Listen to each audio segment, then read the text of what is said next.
Today, I am presenting to you an episode of the Hidden Economics of Remarkable Women podcast, which is now in its third season. The podcast is from Foreign Policy magazine and hosted by Reena Ninan. Each episode tells the story of how women are creating change through economic empowerment. In this season, the Hidden Economics of Remarkable Women podcast is partnering with journalists around the world to cover underreported ways women are challenging the status quo. For the Season 3 opener, which you are about to hear, the show takes us to Kenya, where reporter Eunice Maina explains some of the economic incentives that perpetuate female genital mutilation and introduces listeners to a group of women seeking to end the practice. You can find the Hidden Economics of Remarkable Women wherever you find your podcasts. Hi, I'm Reena Ninan, and we're thrilled to be back with Season 3 of the Hidden Economics of Remarkable Women, a podcast from Foreign Policy. For the past few years, we've been telling stories from all over the world about women fighting for gender equality, challenging norms, and pushing leaders to give women the same economic opportunities as men. This year, we're continuing to find those stories, but we're going even deeper into remote areas to unearth stories of truly remarkable women. To do that, we've enlisted a team of local reporters. Throughout the season, we'll hear about women making strides in changing the film industry to be more gender inclusive, finding ways to protect migrant women abroad, and forming collectives to give themselves more leverage. But for today, we head to Kenya. Reporter Eunice Maina has a story about a group of girls combating a devastating cultural practice. That practice was countered by opening up new economic opportunities. And just a warning, this episode involves sexual content. You may want to listen without young children around. It's 5:30 p.m. here in Wamba town, Samburu County, in the northern part of Kenya. Wamba is surrounded by hills, most of which are flat at the top. The main community here are the Samburu people, who are semi-nomadic. They are also known as the butterfly people because of the bright red colors, bracelets, and beaded necklaces they adorn themselves in. Here, the elders, who are usually older men, rule the community and make all important decisions. This includes ceremonies such as weddings and other rites of passage. Unfortunately, outdated practices still persist in Samburu communities, such as early child marriages and female genital mutilation, or FGM. Lately, there has been a movement to end FGM. Wamba town is a 9-hour drive from Nairobi via Maralal. The journey from Maralal to Wamba required us to drive on rocky, dusty roads. On the way, we came across zebras, ostriches, and elephants. I covered all this distance to meet a remarkable young lady. My name is Rosella Nanyike, and I'm in Form 4 in a school called St. Teresa's, Samburu East. I joined the school 2019. Rosilla is in her final semester of high school. Although she's just 17, she was robbed of her childhood years ago. I was married off when I was 9 years old. I stayed with my father. My mother passed on when I was 6 years old, and my father decided to marry me off to an old man who was almost 42 years old. In the Samburu community, before a girl is married off, she first has to undergo female circumcision, which involves harming the genitalia. Rosilla was no exception. The painful ritual was conducted by elderly women in the village. I was cut and I was taken to the man's home. I stayed there for a week, and they started assigning duties to me. So I was given a duty of selling milk in the market. It was during one of those market trips that Rosilla met a local activist who completely changed the course of her life. That's where I met with Dr. Josephine Claire, and she actually saw that I was married. And you know, when you're married in the Samburu community, you have a chain that shows that you are a wife of someone. So she was really shocked. I was a very small kid. Right then and there, Dr. Kulea took Rosilla with her and helped her start a new life away from her husband. She rescued me, and I'm very grateful. She took me to school, and now I'm in Form 4, hoping to complete in a month's time. I'm very happy and very grateful to Mom. I love her so much, and also thank God for this. Since then, Rosila's life has been completely transformed, and so has the lives of over 1,000 other girls rescued by Dr. Kulea and her organization, the Samburu Girls Foundation.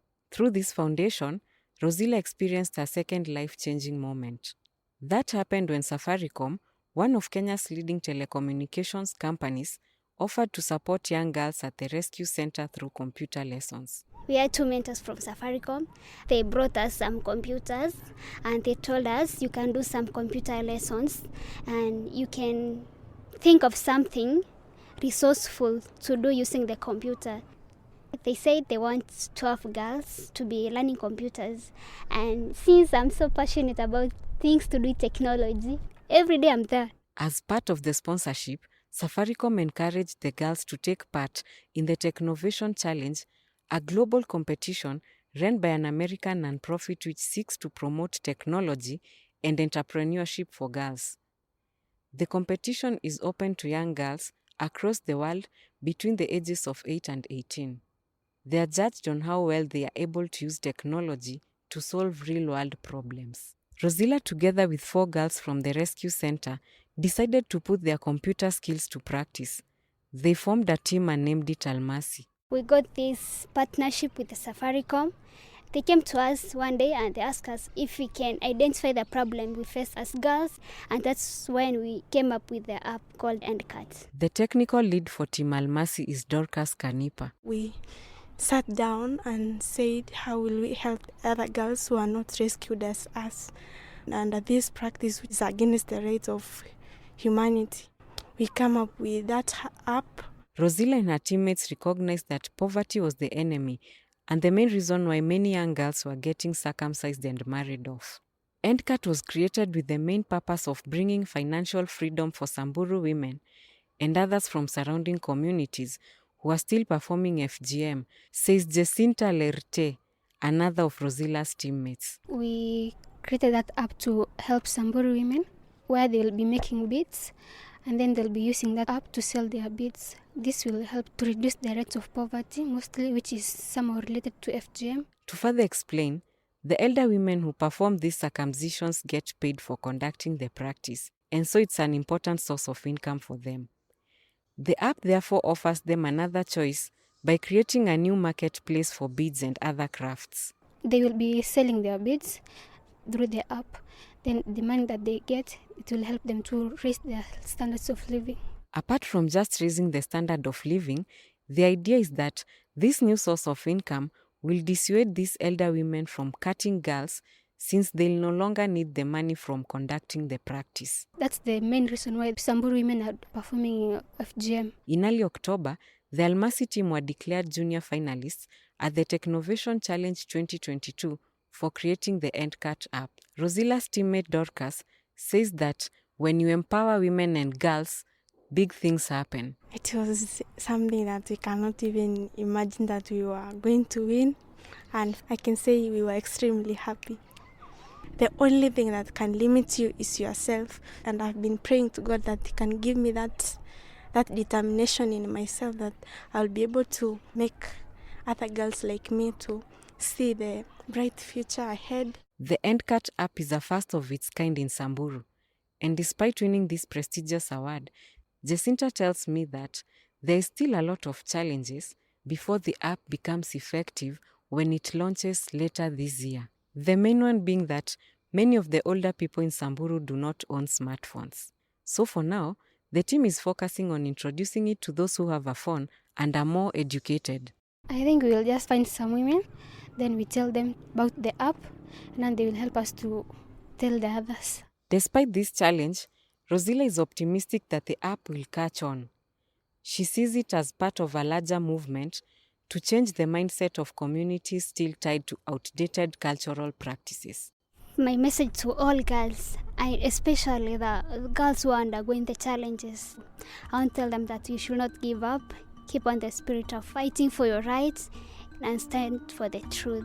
Rosila is excited to provide a new economic opportunity for women and a new way for them to stand up and take control of their lives. For the hidden economics of remarkable women, I'm Eunice Maina.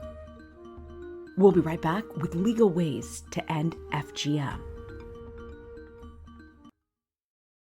Welcome back to the Hidden Economics of Remarkable Women, a production of Foreign Policy. I'm Reena Ninan. According to the World Health Organization, more than 200 million girls and women alive today have experienced FGM. That's about 5% of women and girls around the globe. How can the world finally end this? One way is to clearly demonstrate to local leaders the devastating effects this practice is having, not just on women, but entire communities. Carolyn Lagat is a program officer at Equality Now and an advocate of the High Court in Kenya. Lagat works largely on how to end female genital mutilation legally. But a big part of her work is training professionals to collect better evidence about FGM, including medics. So in the Kenyan context, what happens is that when an offense has been reported, particularly injury on a body, you get two kind of forms: a P3 form, which is from the police, where you reported the case, and a PRC form, which is also called a post-rape care form. It's called that, but it records all sorts of injuries. So the post-rape care form is found in medical hospitals, and it's supposed to be filled, and it's very, very detailed in how it shows the level of injury, the degree, how serious it is.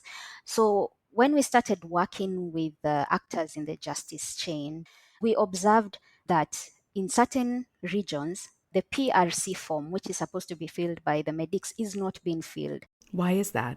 In certain circumstances, they were saying that the victim has to ask for it. But how would a victim ask for it if they don't know it exists? And then there's also an issue of a capacity building and also a knowledge gap for medics, because when they go through medical school, they're not trained how to interact with the justice aspect. So even the P3 form, we would find that certain medical practitioners avoid to fill that form because they're scared of making a mistake. So they would rather that it's filled with someone else. So that's why we started working with them under the umbrella of a court users committee. This is a multi-sectoral body that has everyone that interacts with the court. We trained all of them, and they exchanged their experiences working with each other. So the police would say, this is the challenge we have working with the medics. This is what they do. This is how they do things, and we are not happy about it. Changing cultural norms, allowing for economic empowerment is a lot of the focus of this episode. But how do you believe looking at female genital cutting could be powerful to end through legal action? And why do you think by ending it could better the lives of women economically? Yeah, so I have to maybe start by saying that female genital mutilation is not an issue that stands alone. Most of the time it's linked to marriage, because a woman goes through female genital mutilation in preparation for marriage. So in certain communities now it translates into early marriage. So for some of them, the injury will be so bad that it will not enable them to participate fully in the society. So that means if you get a fistula, you really cannot work. You cannot interact with people the same way that you do. You cannot work in an office setting. What is a fistula?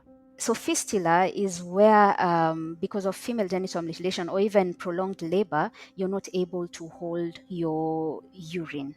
You will constantly have urine leaking, and which means that perpetually you may be smelling like urine, that you have peed on yourself. And we know how society and the stigma around that, and it really cripples lives of girls and even women. So if it's a girl who is in school, most definitely, most of the time they will end up dropping out of school because of that. And this is completely out of their control. And in rural areas, they don't know that you can have it fixed, that you can get medical care and be able to restore your control of the bladder. So that's the problem. How do you explain to people who are not familiar with female genital mutilation why this needs to be changed? I'll give a very graphic example. When you cut the clitoris, it's the equivalent of cutting the entire penis. So you see, for male circumcision, it's just the foreskin. It is not the nerves, because the nerves, there are very, very many. And in certain communities, they cut everything and then they sew it up. You leave a small hole to go to the toilet. So basically, when you pee, it's coming in drops. how can anyone live like that? And we usually say that there's a lot of investment that has taken place to end FGM, but the problem is because it is such a private thing, you don't see it, people hide it, so we don't really discuss it. But if it was something that was visible, like someone not having a nose, it will be so grotesque that it would end immediately. That is the problem that we're facing. And maybe just to point something, the problem has been that it's been framed as something that happens in Africa or third world countries, Africa and Asia. But Equality Now published a report last year that showed that actually female genital mutilation is something that is happening across the world in different ways, but across the world. The problem is that the interventions are only targeting Africa, and it's been framed as something that is the othering, Africa and Asia. But once we treat it as something that is within every single country, because it is within every single country, then we can be able to see people being more open to try to understand how does it affect women and girls in our society. I know you've already mentioned this, but I want to know specifically, how does FGM impact women and girls economically? So how it is linked to economy? Your success in the society, particularly right now, is linked to your level of education. So if you're not able to access higher education, you're not able to continue with your education, you will be stuck in the perpetual poverty circle. So when girls get married young as a result of after having gone through FGM, we find that chances of them going through gender-based violence makes it higher. It's higher for them. They have low power to no power. So that means then, if we're talking economically, they will not be able to decide or to even have the freedom to say that I want to do this kind of business, because where are they going to get the money to start that kind of business? So it's crippling. So, in that sense, it's important for female genital mutilation to be eradicated, as well as child marriage, so that women can have opportunity to continue their education, and then also the opportunity to know that there are options beyond just getting married. Can you give us a sense of numbers? How common are these cases in Kenya? How many reports do you see throughout the year? It will be difficult to give you numbers because we don't have national statistics and national data on female genital mutilation. And another challenge is that cases of FGM are not reported. So I'll give you an example. We had a forum recently, and in that forum, we had police officers talking about one or two, three cases. The court saying maybe they have two cases in court. And when the medical professionals presented their statistics, it was about 2,000, over 2,000 cases that they have seen of women and girls presenting themselves with pregnancy complications as a result of going through FGM. So you can see this discrepancy. And unfortunately, medical practitioners, because of the doctor-patient confidentiality, they cannot report cases of FGM even when they receive complications that they're trying to handle. So that is the problem that we have at the moment.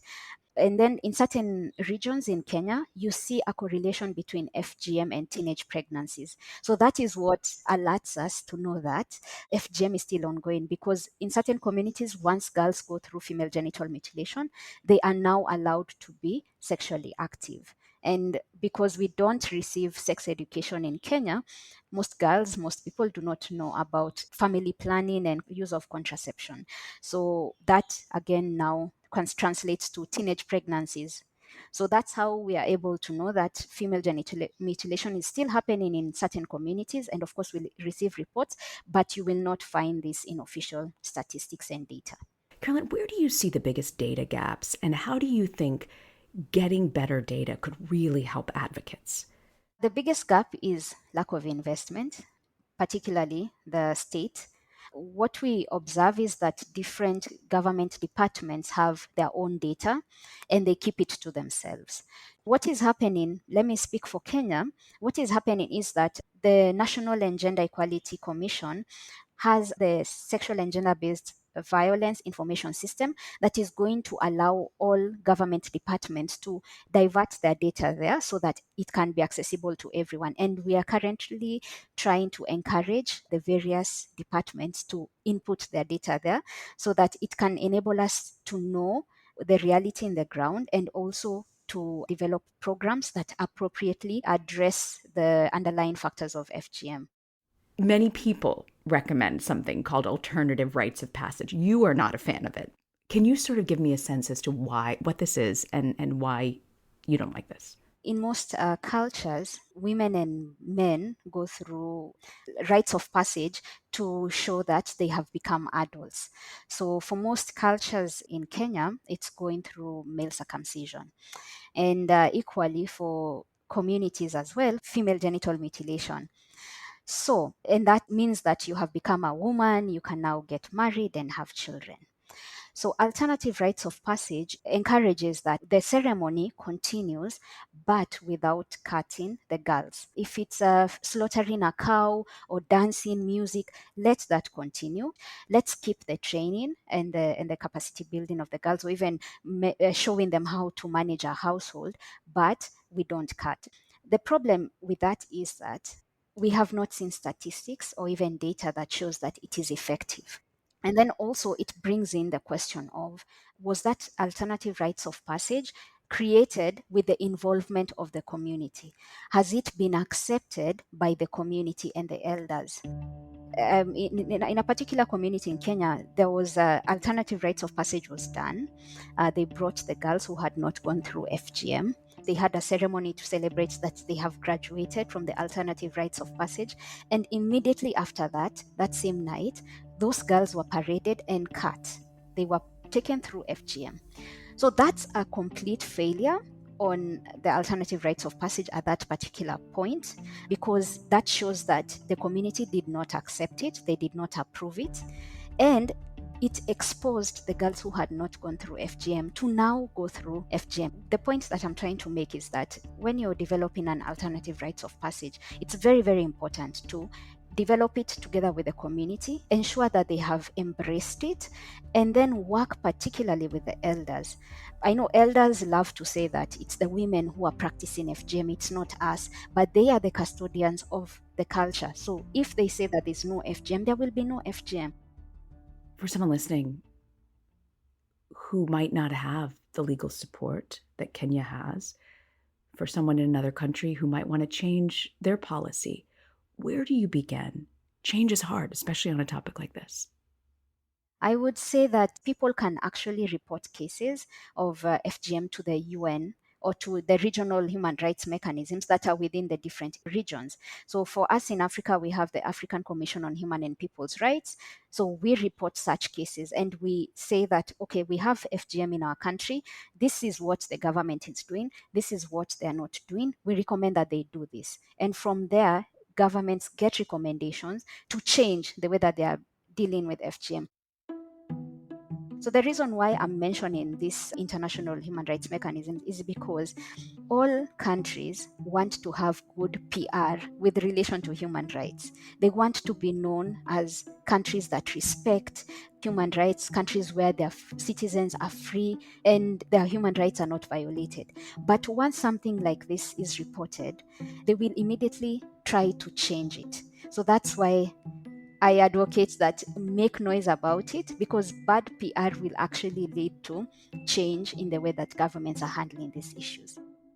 What a great way to end on, and so much hope that can be found even in the darkness. Caroline, I want to thank you for everything you're doing and for raising this issue that many people might not be familiar with, but affects the lives of so many women across the world. Thank you. That was Caroline Legat, a program officer at Equality Now. She's focused on ending female genital mutilation and child marriage in Africa. So why should people care about female genital mutilation? It's really an uncomfortable topic, and it may seem foreign to so many, but it affects 200 million girls around the world. It's one of the biggest discoveries for me in this episode was finding out how the older women can benefit economically by actually keeping the practice alive. And also learning that this can be countered through the power of education. giving both the girls and the women new economic opportunities transformed their thinking and their outlook on FGM. Once again proving that education, when coupled with economic empowerment, can be tremendous drivers of hope and transformation in any culture.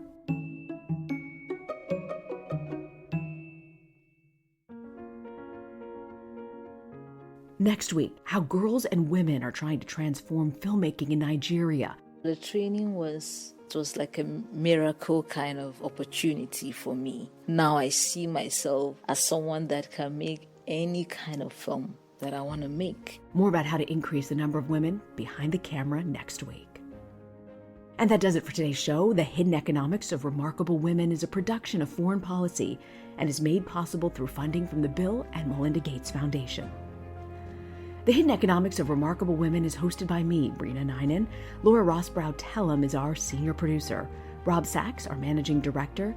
And our thanks to Eunice Maina, who contributed reporting for this episode. Foreign Policy's audio team includes Rosie Julin, Maria Jimena Aragon, Claudia Tatey, and Dan Efron. If you like what you're hearing, we hope you'll subscribe and write us a review. It really helps us to spread the word about what we're doing. Thanks so much. We'll be back in your feed next week.